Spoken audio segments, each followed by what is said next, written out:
पर काबिज होने के लिए आतुर। महागठबंधन में सत्ता मिलने से पहले ही दो प्रमुख मुद्दों को लेकर दरार पड़ गई है। क्या हैं वो अहम मुद्दे, इसका खुलासा हम अपनी रिपोर्ट में करेंगे।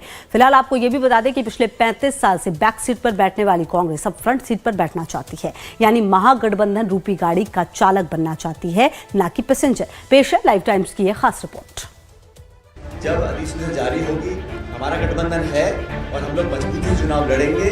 चुनाव की घोषणा के बाद चुनाव लड़ा जाएगा, बहुमत आने के बाद निर्णय हो जाएगा कौन किस पद पर बैठेगा। तो सुना आपने, कांग्रेस नेता सचिन पायलट ने दो टूक कह दिया है कि बिहार में कांग्रेस महागठबंधन के बैनर तले 25 की जंग जरूर लड़ेगी, क्योंकि आरजेडी और वाम दलों के साथ उनका गठबंधन है। लेकिन सीएम कौन होगा, इसका फैसला चुनावी नतीजे आने के बाद जीते हुए विधायक करेंगे। जाहिर है अगला चुनाव तेजस्वी के चेहरे पर कांग्रेस नहीं लड़ने वाली है। पलायन रोको नौकरी दो की यात्रा के बाद कांग्रेस ने राजधानी पटना में आक्रोश मार्च निकाला। इस दौरान सचिन पायलट ने प्रेस कॉन्फ्रेंस कर कांग्रेस की रणनीति का खुलासा किया। भारत सरकार के आंकड़े हैं कि सबसे ज्यादा बेरोजगारी अगर कभी थी तो आज है। हर प्रदेश में बेरोजगारी है, चाहे मेरा प्रदेश हो चाहे बिहार हो, लेकिन बिहार में जो हालात हैं वो बहुत एक्सट्रीम पहुंच चुके हैं, इसलिए हमारी प्राथमिकता पहले बिहार रहेगी। अभी तो चुनाव डिक्लेयर नहीं हुआ, जब चुनाव डिक्लेयर होगा तब गठबंधन चुनाव लड़ेगा, चुनाव बहुमत से जीतेंगे, उसके बाद निर्णय होंगे सारे। कांग्रेस की रणनीति से साफ हो गया है कि बिहार में कांग्रेस अब महागठबंधन में बैक सीट पर नहीं बैठने वाली, बल्कि फ्रंट सीट पर बैठकर दिशा और दशा तय करेगी। सचिन पायलट ने इसके साफ संकेत दिए। आप देख सकते हैं पीसीसी चीफ राजेश राम भी सचिन पायलट के साथ ही फ्रंट सीट पर बैठे हुए हैं। अनुरोध करता हूं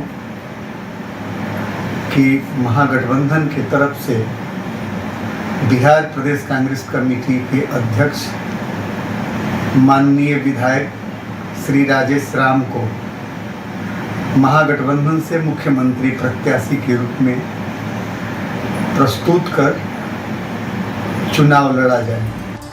वहीं आरजेडी ने दो टूक कह दिया है कि महागठबंधन में सीएम फेस तो तेजस्वी यादव ही होंगे। कोई कुछ भी कहे, कोई फर्क नहीं पड़ता। बिहार में महागठबंधन पूरी तरह से इंटैक्ट है और श्री तेजस्वी यादव जी मुख्यमंत्री का चेहरा है, महागठबंधन का दुल्हा है।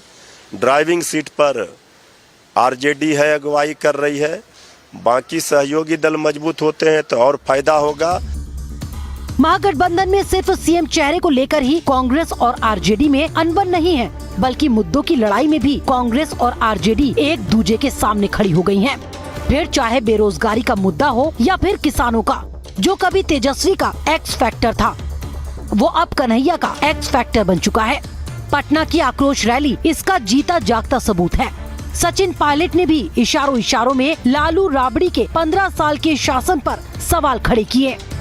देश में आज बिहार के लोग जाकर मजदूरी का काम करते हैं, लेबर का काम करते हैं, छोटे मोटे रोजगार ढूंढते हैं। ये परिस्थिति क्यों पैदा हुई? ये एक दो दिन में नहीं बनी है। सालों साल तक बिहार के साथ जो भेदभाव हुआ, बिहार के शासकों ने यहाँ जो नौजवानों की अनदेखी करी, 2 पीढ़ियां निकल गई और आज ये हालात बन गए हैं कि पूरे बिहार के नौजवान अपना भविष्य अंधकार में देखते हैं। बेरोजगारी हटाओ यात्रा, संविधान बचाओ यात्रा, आरक्षण बढ़ाओ यात्रा पूरे देश में सबसे पहले तो हम ही लोगों ने किया था। जो असल मुद्दे हैं देश के, बिहार के जो असल मुद्दे हैं, लगातार हर बार हम लोग कहते रहे, तेजस्वी की लड़ाई बेरोजगारी से है। भरोसा और विश्वास और आशीर्वाद तेजस्वी यादव जी ने जीता है, जिन्होंने सबसे पहले इस देश में अगर किसी ने नौकरी की बात की, रोजगार की बात की, उस मुद्दे पर चुनाव लड़े तो उसका नाम है तेजस्वी यादव जी। बहरहाल मुद्दों की लड़ाई हो या फिर सीएम चेहरे की, महागठबंधन में दरार साफ दिखाई देने लगी है।